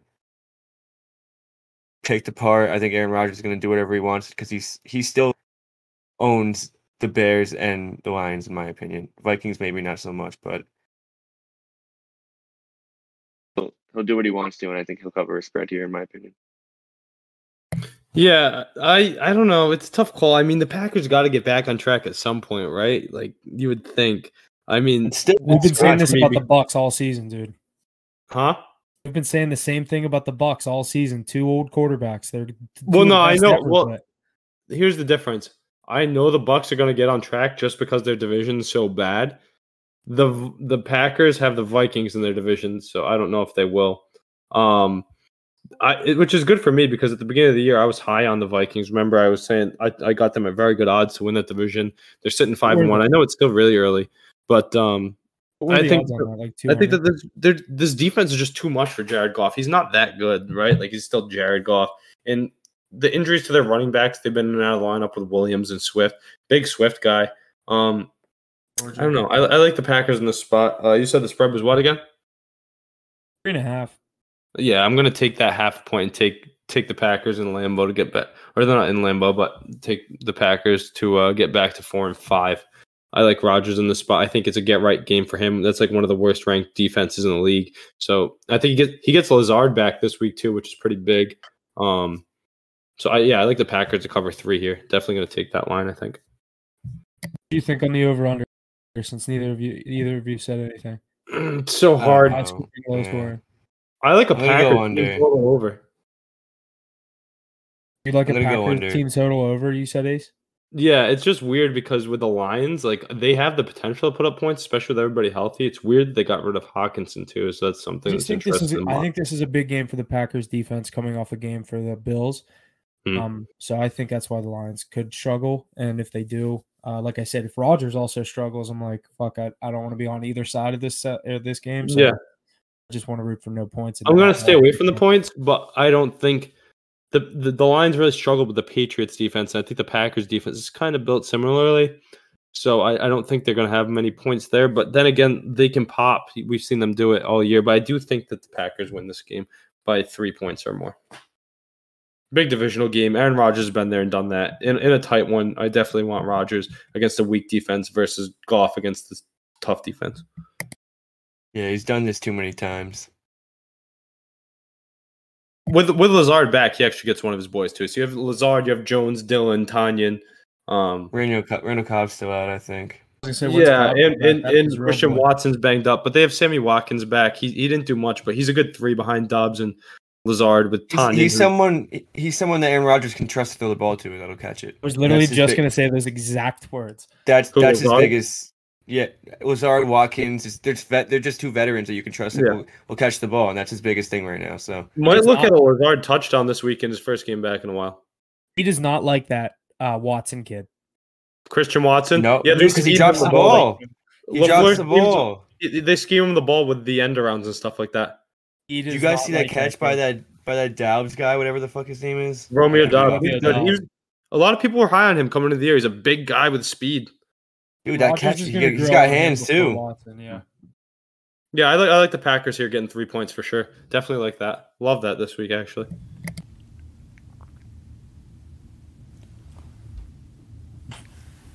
Yeah, like I said, coming into that matchup, going to be an interesting one. Wait till Sunday to see our picks on Instagram, Twitter, TikTok, and more. All right, let's move forward. Another 1 o'clock game we got is the Minnesota Vikings at the Washington Commanders. The Vikings the favorite here at -3.5 again. Their money line sitting at -172 in the over-under at 43.5. No trends from me in this one, but 70% of the money seems to be going towards the Vikings. So let's shoot it over to Mackie to start off this one. Yeah, the Vikings have looked very good as of late. 6-1, coming off a bye last week. Am I correct? Yeah. Beat the Cardinals last week. Beat the Cardinals last week. Are you sure? In Minnesota. Oh, yeah, you're right. All right. Well, cut that out then. Yeah, Vikings have looked. They have had their bye, but Vikings have looked really good recently. You know, they're 6-1 ahead of that NFC North division up there. Not a lot of people saw that coming into the year, so they have a lot of confidence right now. On the other hand, Washington's on a 3-game winning streak. You know, Taylor Heineke had a game-winning drive last game, ended up beating the Colts 17-16, so they have a lot of confidence going right now too. This could be a weird game for the Vikings. You know, a 3.5 point spread. We've seen them pull away from games as of late and been covering spreads, but you know, you're playing in Washington right now with a team that's on a 3-game winning streak with a lot of confidence. Taylor Heineke's getting the job done right now, and you know, he seems to be their guy. So this could be a weird spread. I probably won't touch it. I do think the Vikings win this game, though. I don't think Washington has enough in it to pull it out, but they could keep it close. We've seen them keep games close and lose games by 1, 2, 3 points. So it could be a weird spread, but I like the Vikings to win this game. I think they keep rolling. Kirk Cousins is playing better than I thought he would. Yeah, kind of like you said, the Vikings have left the back door open a couple of times on some of these games, taking the early lead. That elite offense, they're getting T.J. Hawkinson this week. They're actually, to prove that point, 6-1, obviously straight up, but 3-4 against the spread. Anytime a team has one loss, but they've 3-4 against the spread, that just shows they're playing in big games, keep getting big spreads. But 3.5, this is a weird number. I don't know which way to go on this one personally. This is a coming home game for Kirk Cousins against the team that drafted him in Washington. You got to maybe see, could he have a day here against his old team? With Hawkinson in the lineup, you might want to look at that. Maybe they're going to go to him early. This is a tough number. I might buy the point and go with the Vikings here. I think this could be a game where we see the true Washington Commanders come out. Obviously, the news coming that they might be selling the team. I think they're going to catch an L this week, personally. But I like the Vikings here. I think I do. Yeah, I love this line. I know it's another favorite that I like, but 3 points from this Vikings team. I think they're going to keep pace. I think the Packers and the Vikings get it done. Maybe do an AFC North money line parlay there. But I think 3 points is too much. It's a great team. There's not much of an answer. I know they have Heineke, but there's a lot of potential there with the Vikings. Justin Jefferson hasn't popped in a bit, so I could see him having a big game. Love the Vikings -3 in this spot. I know they're on the road, but I'm not a big believer in the Commanders at all. So like that, and I'll like some maybe some Cook or Jefferson props here. Hawkinson, nice ad, but new to the playbook, so I don't know how much he's going to get involved. But with Irv Smith on the IR, definitely nice to have. I like the Vikings here -3 for sure, though. Good takes, boys. I'm thinking with all the money sitting on the Vikings, it might be the right way to go. I'm not sure. Alrighty, next up we have the Carolina Panthers at the Cincinnati Bengals. The Bengals are the favorite this week at -7.5. Their money line sitting at -360 in the over-under at 42.5. No trends from me in this one, but I don't know if I see Baker Mayfield in the Panthers doing anything with the Bengals this week. What do you guys think? Ace, you want to start us? Yeah, I think you meant to say PJ Walker. Sorry. PJ Walker. Yep, sorry. PJ Walker been leading the charge lately, though. He's a former XFL quarterback. The guy's just a baller, you know. He likes to fight and keep himself in every game. Beat the Bucs. Should have grabbed the win last week. Kind of screwed over Mackie and I. The Panthers, we said we weren't going to bet him at the beginning of the year. Mackie did it again. So suckered me into doing it too. Brutal. Shout out DJ Moore. He was the hero than the chump. Whoever their kicker is too. I forget his name, but I don't even want Eddie to think of Pinheiro. him. I don't even want to think of him. Don't even say it. Yeah, you hate to see that, but like I said, I'm gonna like the under in this game. That's a lot of points for the Bengals to give up, especially without Jamar Chase. They really struggled. But I know what I am gonna play from this game is gonna be Donta Foreman to have a big day. He's been eating ever since he's been entrenched as the starting running back. We saw Nick Chubb run all over him last week. I think Foreman finds the end zone, finds some pay dirt, and he hits his yardage tool. I know Chubb might be playing this week to back him up and split some carries, but I saw he's heavily questionable. Who? Chubb? Yeah. So I like. Yeah, that's what that would be. Yeah, Donta Foreman. I really like to go off this week. So I don't 7.5. A lot of points for a Bengals team struggling without their boy Jamar. I don't know what you guys think, dude. I don't know because I mean the Carolina Panthers will never be on my card ever again. I can promise you that ever again. But I don't know. This Bengals team is so. There's so many questions to it. I mean, you get blown out to a pretty. I mean, it's divisional opponent. I understand it's a primetime game, but you get blown out. You put up a shitty effort to a pretty depleted Browns team, and they were on a 3-game losing streak. I think 4-game losing streak, whatever they were on. Jacoby Brissett. The Browns gave them every chance in hell to come back. Dude, it was 8-0 at a half, or actually no, I could be wrong. 11-0. 11-0. I got my kick I needed in the first half, but then they just kept getting touchdowns. I was like, can we just kick a field goal? They couldn't do anything. Joey B couldn't do anything. They couldn't get anything going. I was like, all right, this under is absolutely hitting. And then I come back and I see 34 points in the second half, and just Joey B over 1.5 touchdowns. I was so mad. 2 missed field goals. That could have been an easy 2-unit loss, though. Yeah. I mean, I guess you got to take your pushes as wins, but it sucks to just leave so much money out there on the board. But getting back, blocked field goal on the first drive, dude. I was like, "Are you fucking kidding me? This is the first one of these I take, and I get a blocked kick on the first possession." I literally was texting you guys. I was like, "They're gonna kick the ball the first possession." I was like, "No, the Browns are not getting a touchdown on the first drive." They go down, kick field goal, ace goes blocked. I'm like, "You're fucking with me." I get the notification, block kick. I'm like, Jesus Christ. It was a deep ball too. But getting back to this game, I think the Bengals win this game. I'm definitely not going to touch it. I'm not going to touch the spread. I think it's a sketchy spread.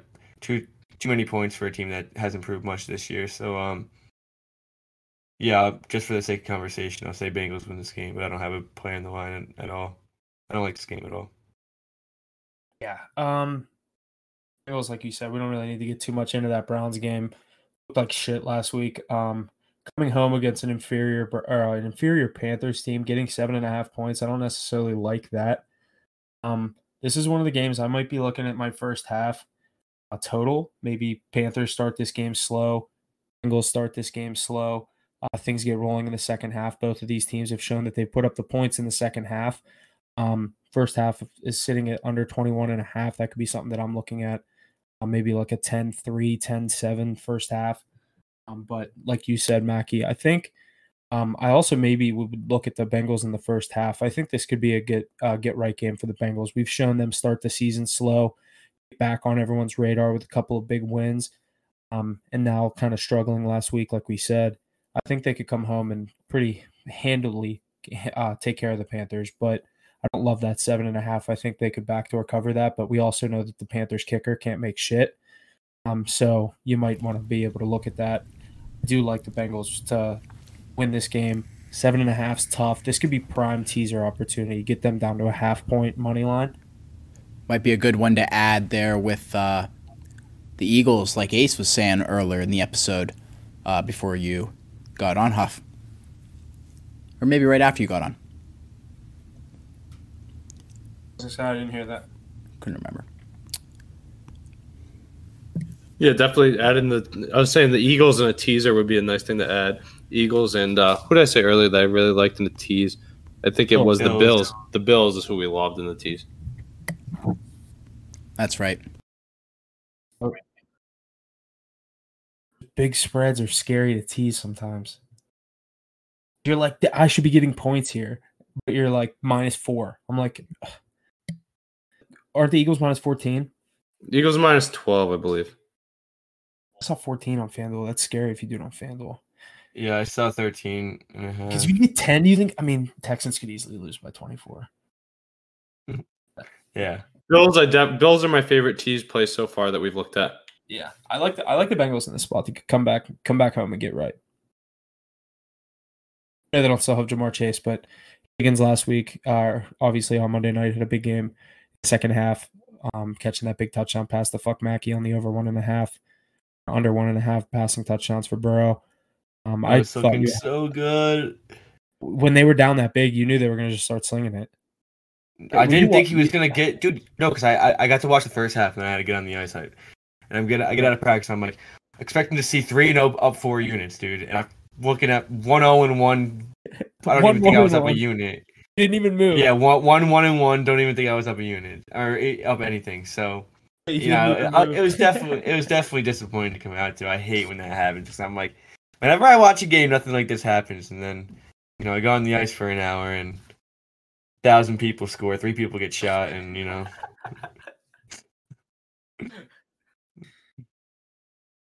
I was watching as soon as he got that second one, I'm like, oh my God. And then I looked at the total. I'm like, oh my God, he is so close to both of them. And then they kicked they went for 2 or kicked the extra point. And I was like, oh my God, he literally pushes here.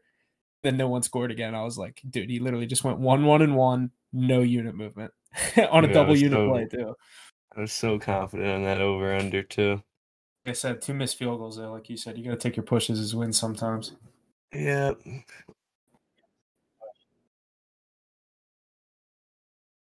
Yeah, I don't got too much else to say about this one. This is kind of a shitty game. Definitely one of the snooze fests of the week, in my opinion. This could be a game where the Bengals just rout them, in my opinion. Like, look, I'm seeing 55% of the money on the Panthers. Why are the Panthers getting public money?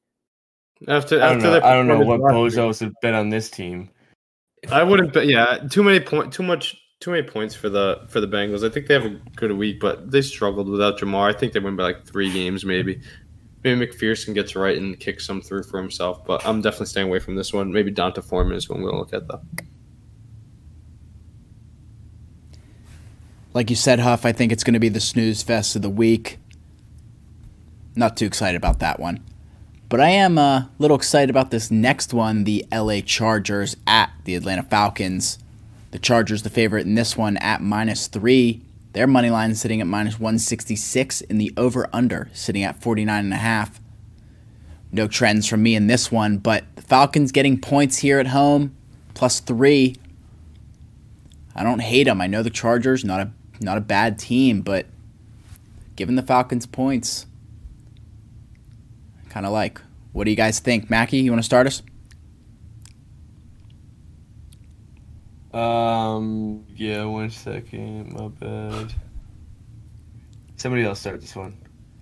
Ace, you want to start us with this one? With the Falcons at home this week, 3 points is nice to see them as an underdog. The way they've been playing football this year, but I think that the tides are starting to turn for the Chargers. They're going to start getting some wins that they need to stay in pace in that division and that conference. The Falcons are riding high after barely squeaking one out against the lowly Panthers, like we were alluding to last week. I like Justin Herbert I think they're coming out of a bye last week, the Chargers. So I like Justin Herbert and the rest of the offense to get healthy, get another week under the belt. Keenan Allen, Josh Palmer to come back. There's just too many people to come back for the Chargers. After going to overtime and barely squeaking one out and riding high, I think the Falcons dropped this one at home. 3 points isn't a big spread. I know you guys love the Falcons to cover. They've been that underdog all year. But, give me Justin the Herb to have a big day. Austin Eckler to find the end zone again. Guy's a menace on the ground, catches the ball through the air. So I like the Chargers here. One of the better teams in the league. Justin Herbert, once a MVP front runner before the season, gets right against a low Falcons team. Do want to shout out, though, Cordell Patterson just practiced this Wednesday. So it's another piece for the Falcons to get back. A little feisty team in the AFC South, leading the way in that division, actually. But, yeah, I'm leaning Chargers, definitely. You guys? I kind of like the Falcons here. I'm on the other side. This Chargers team has disappointed me time after time, and I really just don't think they have it in them. they're constantly overrated in my opinion. I mean, this is a weird line, so I feel like a lot of people are going to take Chargers. I haven't looked at the money, but I just think this Falcons team is a lot better than people think, and they're really not. They're not a fluke. Marcus Mariota's been playing some good football, and they got if they can get Cordell Patterson back this year, I really like them to cover this spread right here. I think they can even win this game outright. Chargers, they got a lot going on. Keenan Allen's probably not even going to be back this week. They still got a bunch of injuries. They're not 100% healthy. Justin Herbert still dealing with this rib injury. I know he's playing through something. So they just don't look like they should have this year. They're a very disappointing team this year, and I think that I think it carries over into this week, and I think the Falcons prove that they're really not just a fluke team with 4-4. I think they can win this game outright. They just have a really tough defense. That defense just gets torn apart. But like I said, Justin Herbert's not really healthy, so it's tough when your ribs hurt every single time you throw the ball. It might throw a few yards short every time. Yeah. I don't necessarily like either side for the reasons that both of you guys said. The Chargers have been kind of inconsistent traveling over to Atlanta. Not necessarily in that matchup specifically, just saying that long flight, or west to east road trip could have a toll on them. But the Falcons have also shown their ability to put up points. High-flying Chargers offense, ace, like you said, with Eckler. I know the receivers just don't really like to play football with Keenan Allen and Mike Williams. They just can't both ever be on the field. And I'm seeing again that Keenan Allen's probably going to miss this week. Mike Williams is out. But Herbert's shown the ability to put up points even without them, just going to his guy Eckler. They have a nice tight end. They have skill players all around the field. I feel like they like to go to that Kelly, the running back Kelly that comes in for Eckler too on the goal line. And I like the over here. I'm seeing 92% of the money on this under, and I like the over. What's the total again? 39.5. I think both of these teams are able to put up points on each other. Mac, you said the Falcons. You said it. Falcons is terrible defense. I don't know if they still are without AJ Terrell. That's one I'm going to want to look at. And the Chargers defense has just been so banged up all year, and the Falcons have shown their ability to put up points. I like the over of 49 here. I would never take an under with this Falcons defense. I don't know how 92% of the money is on the under. I like the over too. I'm with you here. And with the way that this Chargers defense has been playing and the amount of firepower they have on the I like them. I like them this week, but I think they can put up a lot of points. And the backdoor Falcons, though, that's what's scary. So a lot of points I could see flying off the board. Yeah. I'll take a lot of overs. So when I like an over, I usually like it for like a lot of reasons. I mean, sometimes my reasoning means not. I mean, gambling, like sometimes people can say all these fucking facts and it doesn't even mean anything. And they just lose outright. But I don't know. I usually don't take over-unders unless I really like them. Huff stating his reasoning for his over-under there. Lots of good stuff, boys. Again, I think I'm pretty excited about that one. Let's jump into our next one. The Las Vegas Raiders at the Jacksonville Jaguars. Tighter spread here. The Raiders are the favorite at -1.5. Their money line at -124, and the over-under sitting at 47.5. No trends from me in this 1 o'clock game. Ace, what are you thinking for this matchup? Raiders at Jags. Huff was just talking about loving an over. If I ever loved an over, this was definitely one. 47, not a lot of points in the way that Raiders defense plays. We've seen them get lit up all year. I think they'll be giving up points to Trevor Lawrence, who's looked good. He has a lot of weapons, and Doug Pearson has them playing well down there. And they're at home. But at the same time, I feel like Derek Carr gets the monkey off his back a little bit, and he has to put some points up after getting shut out last week as a heavy favorite. So they burned me last week, so I don't think I can take the Raiders in this spot. And I do kind of like the Jaguars, but I'm going to take the over here, over 47. Definitely one of my favorite plays this week. Yeah, I love the Raiders here. I think this team is I've been waiting, like we keep saying the Packers and the Bucs, when are they going to get their shit together? Last week the Raiders scored no points. So now they can just score double the amount on this Jaguars team, and this offense hasn't shown the ability to put up points. 1.5 point or favorite going to Jacksonville. I love the Raiders here. I don't know about that logic, Huff. I don't know if it just carries over into the next week, your points, but You're telling Devontae Adams isn't getting a touchdown this week, dude. This team is so due. Like you play like Darren that Waller, line. Josh Jacobs, Hunter Renfro, it's Josh not McDaniel. due. They're not that good, dude. They're just simply not that good, and they proved it last week, putting up a donut against. I mean, the Saints have a pretty good defense. Don't get me wrong, but The Saints at home.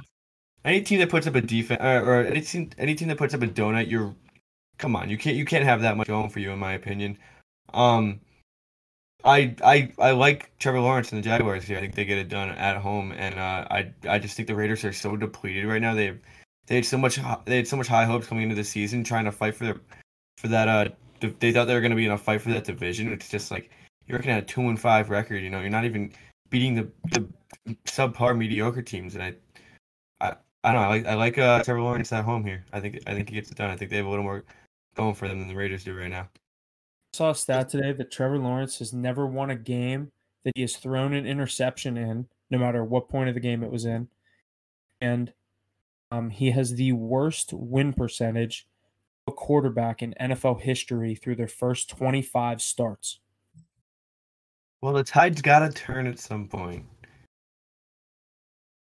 Yeah, I don't know. You want what's going to be big though? This is an important game for down the stretch because we expect both these teams to be fighting for their division almost, or at least fighting for one of those late wild card spots. So whoever comes out of this, big game for both teams. I think a lot of points fly off the board. That Lawrence stat's interesting, but that the DBs in that defense from the Raiders, I don't think they know how to intercept the ball. So I think he's fine this week. I see a lot of points going off the boards though. A lot of good receivers. Not that great of a secondary for either squad. I can see both of these stellar pocket passers having good days. Maybe a pair of 300-yard passers in this one. Crosby could have a day hunting him down. The Jags have a good offensive line. I mean, he has the weapons around him. ETN had a great game last week. ETN is good. They finally traded. Not say finally, like that kid was good for them, but now they're forced to use ETN, and that's really showing them what they should have done the entire time. But they built their stock up on that Robinson kid, shipped him off to New York. Now it's the Travis Etienne show in Jacksonville, and I think if they want to win games, put the ball in his hands and take it out of Trevor Lawrence's hands. For sure. This will be a fun one to watch, I think. Yeah, I agree. I think this is going to be a good one to watch, that being our final 1 o'clock game. Let's move into the 4 o'clock slate. The first game up is the Seattle Seahawks at the Arizona Cardinals. The Cardinals, the favorite in this matchup at an even 2. Their money line at a -130. Seahawks money line at a +110. And the over-under at 49.5. Not much in the trends for me here. Cardinals the favorite. Mackie, you want to get us going on this one in Arizona? Yeah, this is a weird one. I mean, off the rip, I'm looking at the money right now. 81% is on Seattle +2 and 72% on their money line. So obviously the public loves Seattle here, and for good reason. I mean, they're on fire right now. They're on a 3-game winning streak. Cardinals don't have anything going for them right now.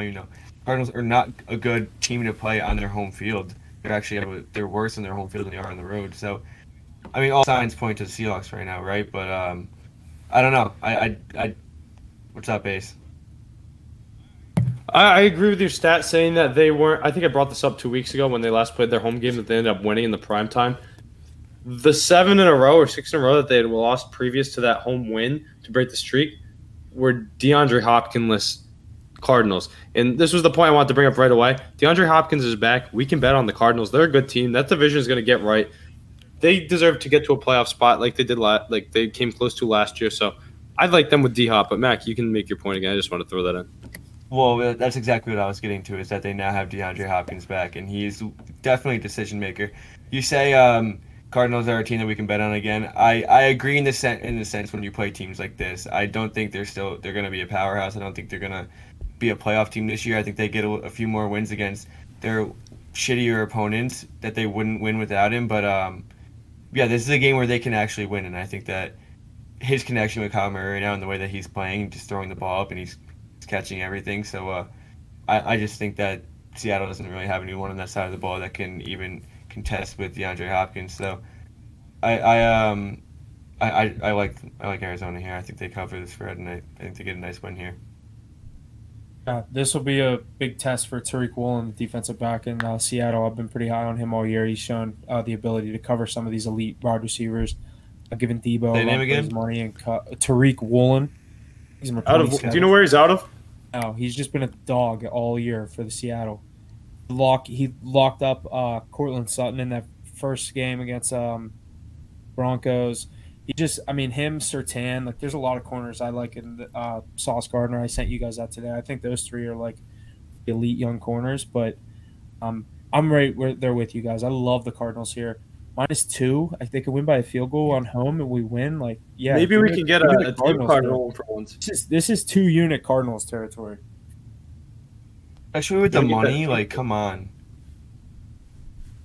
Yeah, absolutely. Love the Cardinals.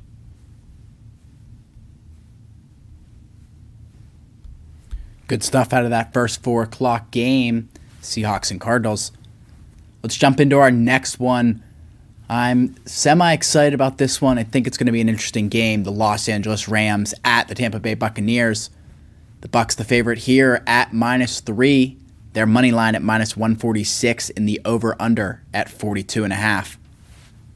Some trends I got for this one are that the Rams are 10-2 against the spread in their last 12 games against Tampa Bay, as well as 2-10 straight up in their last 12 games played in Week 9. Again, 2-10 straight up, 2-9-1 against the spread in their last 12 played in Week 9. Tom Brady and the Buccaneers have lost 6 consecutive games against the spread entering their game this week against the Rams. This is the first and only time Brady has lost 6 consecutive games against the spread since the 2007-2008 season. Also, Brady's 2-6 against the spread start is the worst start of his NFL career.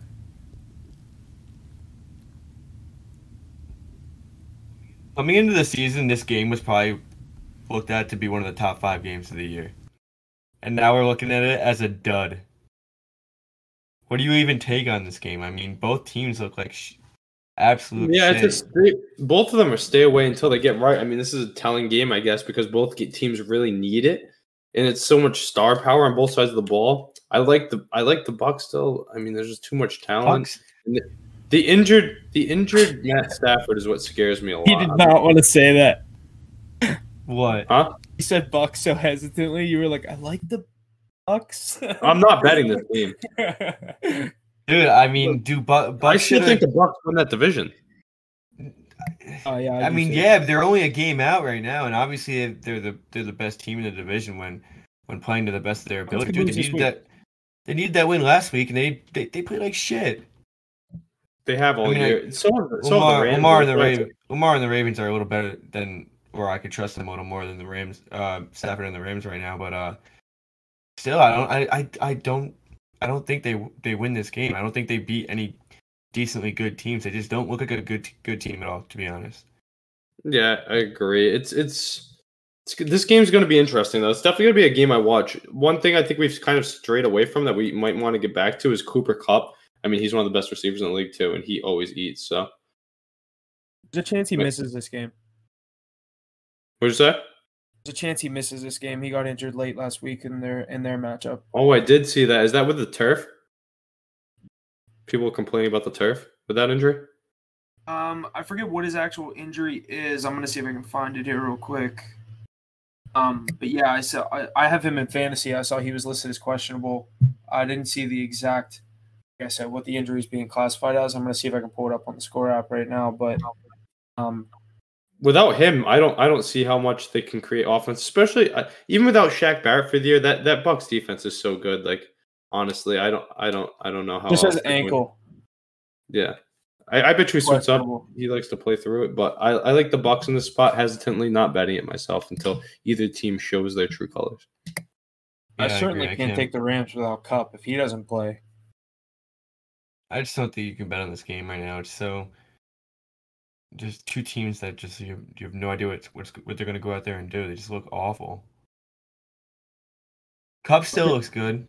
Kupp is the only player in either of these games that look good. Kupp, Lenny's looked okay. Yeah, maybe. Did not Maybe a practice little. today, but I mean, he's one of the best receivers in the league. He could not practice all week and play on Sunday. So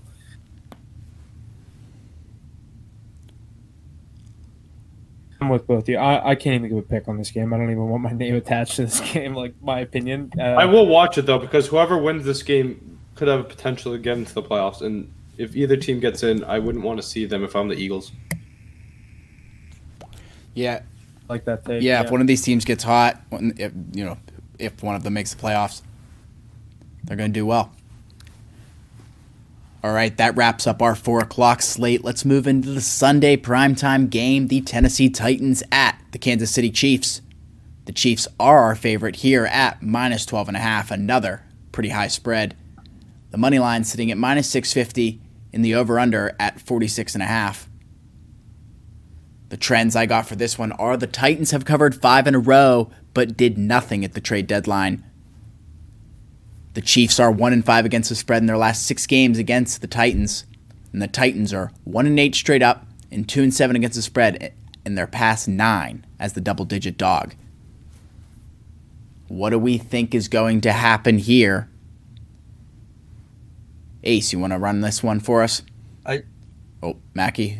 Yeah, I remember when Mackey dropped the first 3U play of the year was on a Travis Kelce touchdown. I feel like he hasn't been finding the end zone as much as he should. And in the prime time, we know Patrick Mahomes loves to eat. So does Kelce. They added Kadarius Toney, so I'm eager to see. I know Andy Reid said he's going to ease him into the roster. I believe they picked up no, is it just Toney that they picked up at the deadline? Yeah. But either way, Pacheco's come onto the scene, and then they have a plethora of running backs with McKinnon, Edwards-Helaire. I like the Chiefs to roll in this. Not going to touch the points. Definitely going to be a prop game. I love my Mahomes and Kelce props. Those are two of the most that's probably the best duo in the league. Obviously, people always think wide receiver, quarterback, but receiver, tight end's a receiver and quarterback. Give me Patrick Mahomes and Travis Kelce. In the prime time, they're going to light it up. Mahomes is going to go for 300 plus, and Kelce is going to go for his catch prop, yard prop, and touchdown. So I'm going to be looking there. I don't know what you guys are thinking, but yeah, 12.5 is just way too many points for me. But I like Mahomes to roll, definitely. Maybe a team total Chiefs, obviously. I definitely agree. Yeah, team total is something that I was looking at as well. I don't know how high it's going to be, but this Titans defense just isn't very good. And obviously, the Chiefs offense rolls. So I think this is a prop game. I think it's definitely looking at touchdown props, receiving yards, rushing yards, whatever. I just think the Chiefs eat this game. Titans are 5-2, but I think they're more of a fake 5-2. I don't really know about them really being contenders this year, especially is Malik Willis going to be a quarterback this game? That's what I was wondering. Who's that quarterback this week? Malik Willis. Malik Willis is that quarter. What's his name still hurt? Questionable, but I've heard I want them to go with Malik Willis here. He combined for a total of 100 yards on offense last week. Yeah, I just don't think that he has it in him to even contend in this game. I really like the Chiefs spread if Malik Willis is playing quarterback for the Tennessee Titans. What was I going to say? Derrick Henry touchdown, though. I'm going to look at that, too. He's going to get the ball early and often. We know that. So besides Kelce and Mahomes, Henry in the prime time, King Henry, I could see him getting in. Definitely. I don't hate the Titans spread here. I like it. I think if this goes to 13, I think I might be taking the Titans plus the 13. Sunday Night Football. I know last week we saw the Packers backdoor cover a 10.5-point spread as an underdog, losing the game outright. I think Aaron Rodgers. Dude, I know, but I'm telling you. Malik Willis. Spreads in primetime. I'm telling you, Bears last week, Steelers last Sunday Night Football. This week, both underdogs hit. Browns and Packers. Like, dude, I'm telling you, these primetime underdogs are back. I'll take the Titans. Hey, you're not wrong. You're not wrong. I like the 13 points, and that money line's probably crazy. Maybe even something to throw a half unit on if you're feeling confident in it. But I love. I don't think they beat Mahomes in Kansas City. I think they just keep it close. The Chiefs in the prime time, they're gonna roll. I think there's a lot of points from both sides, though. I think that Henry could get in twice, honestly. I say Derrick Henry 2 touchdowns. Malik Willis runs one in. Yeah, first career in the prime time. You hear that? But I still think it's just the passing game from Kansas City is just too much for that offense, even with Tannehill.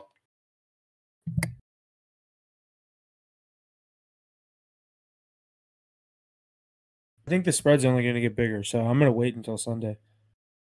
Definitely going to be a prop game for me. I might have 4 plays on this game. I love betting Chiefs props, Mahomes, Kelsey, and everybody loves the King. So be looking out for the card for those plays.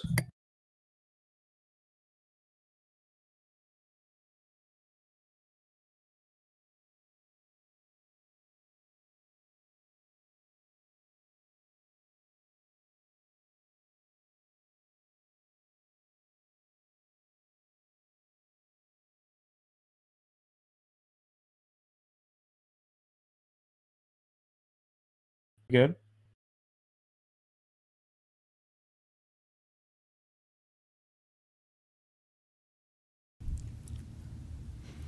Alrighty, that's going to do it for our Sunday primetime game.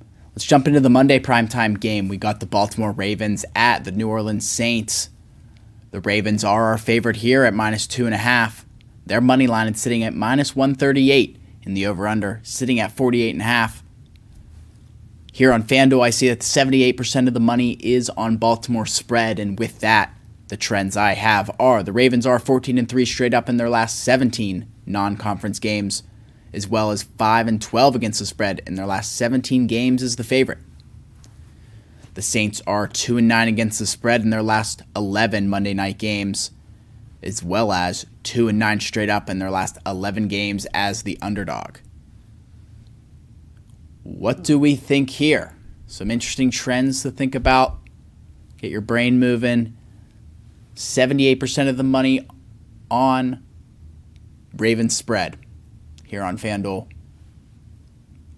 Huff, what do you think?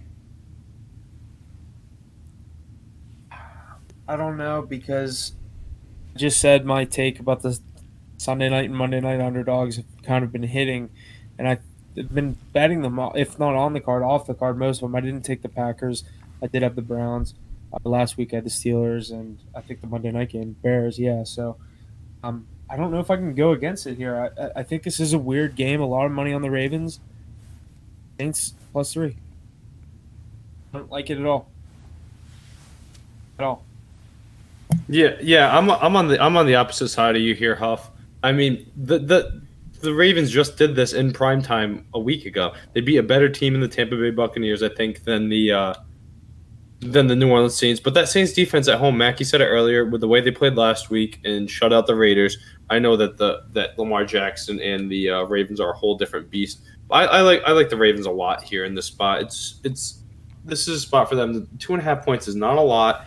Lamar Jackson, I like the under here with the way these two teams play. I think the Ravens defense has kind of played poorly this year, but they pick it up a little bit.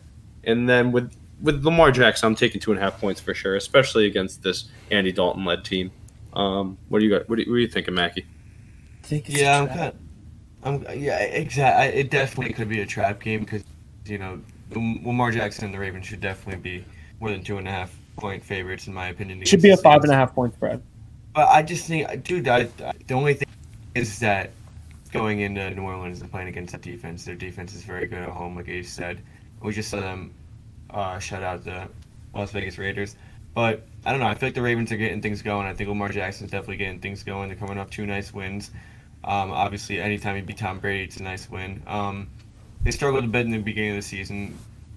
They should probably be 7-1 right now. They've few games that they lost that they definitely should have won. I just think at their best potential, this team is one of the best teams in the league, and I think they've showed that they can be one of the best teams in the league. I agree with that 100%.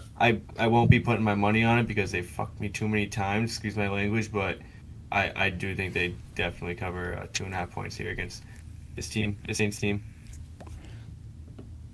Yeah, Mac, I agree with you. We were so high on them. We had my brother on the pod at the beginning of the season. We're all riding the Ravens. I think this is the best team they've had. Defense has definitely underperformed. A lot of potential here, and I think they get it right. Back-to-back primetime games on the road. Take care of that weak NFC South. They're way too good of a team not to.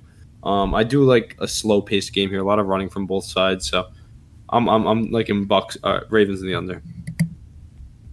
The Ravens are 3-4-1 against the spread, and the Saints are 3-5. But the Saints' 3 covers, I believe, are all on their home field.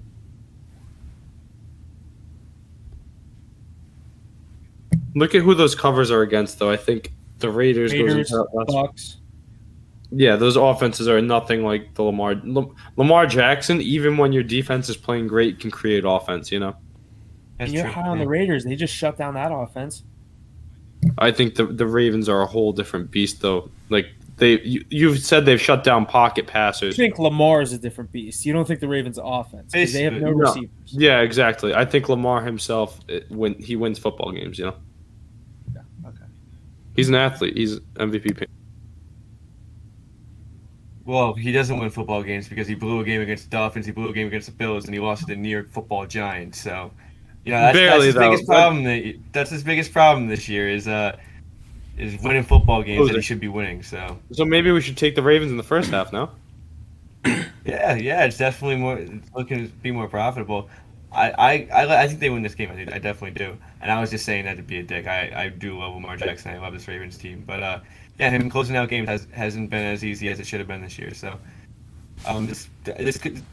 I think it's a better game than we think it's going to be, but I do think he covers a 2.5 point spread. Definitely, could even be by the foot of Justin Tucker. We know how he is. So, What was I gonna say? up, Yeah, Ace? that's two things I'd like to kick. Is you have the best kicker in the NFL in a dome. You have Lamar Jackson, who's an X factor, and then you have a weak. You have a weak Saints offense.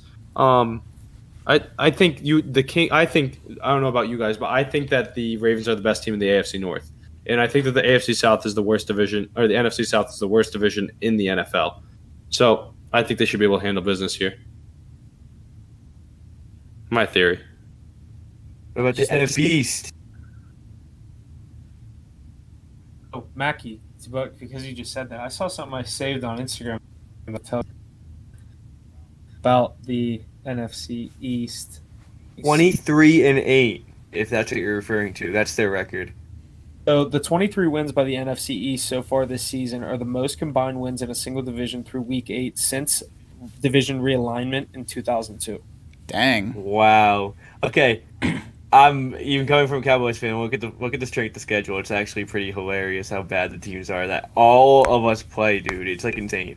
We all have the You guys easiest play the schedules same ever. divisions. Well, in the AFC, yeah, but Yeah. we play different teams in the NFC. But yeah, you're right. Yeah. It's pretty insane the strength of schedule. And it doesn't get any harder. Dude, look at Jalen Hurts quarterbacks he has to play. The hardest ones, he has one against Aaron Rodgers, a shitty Packers team this year, and then he has Dak. The rest is like Ryan Tannehill. Well, he beat the DeAndre Hopkins-less Cardinals, so that's not a real team. Yeah, it's poverty team without DeAndre Hopkins. The Cardinals in that game, they should have won that game. Their spread, so I hit. But But yeah, going to give be me a the good week of Ravens. football. Ravens definitely. Monday Night Football. My exact card. Obviously, our Sunday and Monday cards are the most likely to change from this podcast, but that's what I'm leaning. Definitely check our socials for those plays because we always load it up on the prime time for you. Yeah, I think that. Fact. Yeah, I think that's just gonna. I think that's just gonna just about do it. Here this week, Week 9, and here in the NFL, lots of good stuff coming from us. Ace said it. Look out for our picks here on social media, Instagram, Twitter, etc. That's all I got, boys. Thanks for coming out. thanks for listening. We'll see you next week. Yeah, pleasure talking these football games. A lot of good matchups this week. We got a lot of teams on the buys, so a lot of stuff we talked about you can apply to your betting, you can apply to your fantasy football lineups. I know a lot of people are in a pinch, so definitely check it out and let us know what you think on the social media. All right. I don't have to say anything. I'm good. Yo, so Jesse, I have an hour and 16. All right. I'm going to try to pull it here from Audacity then.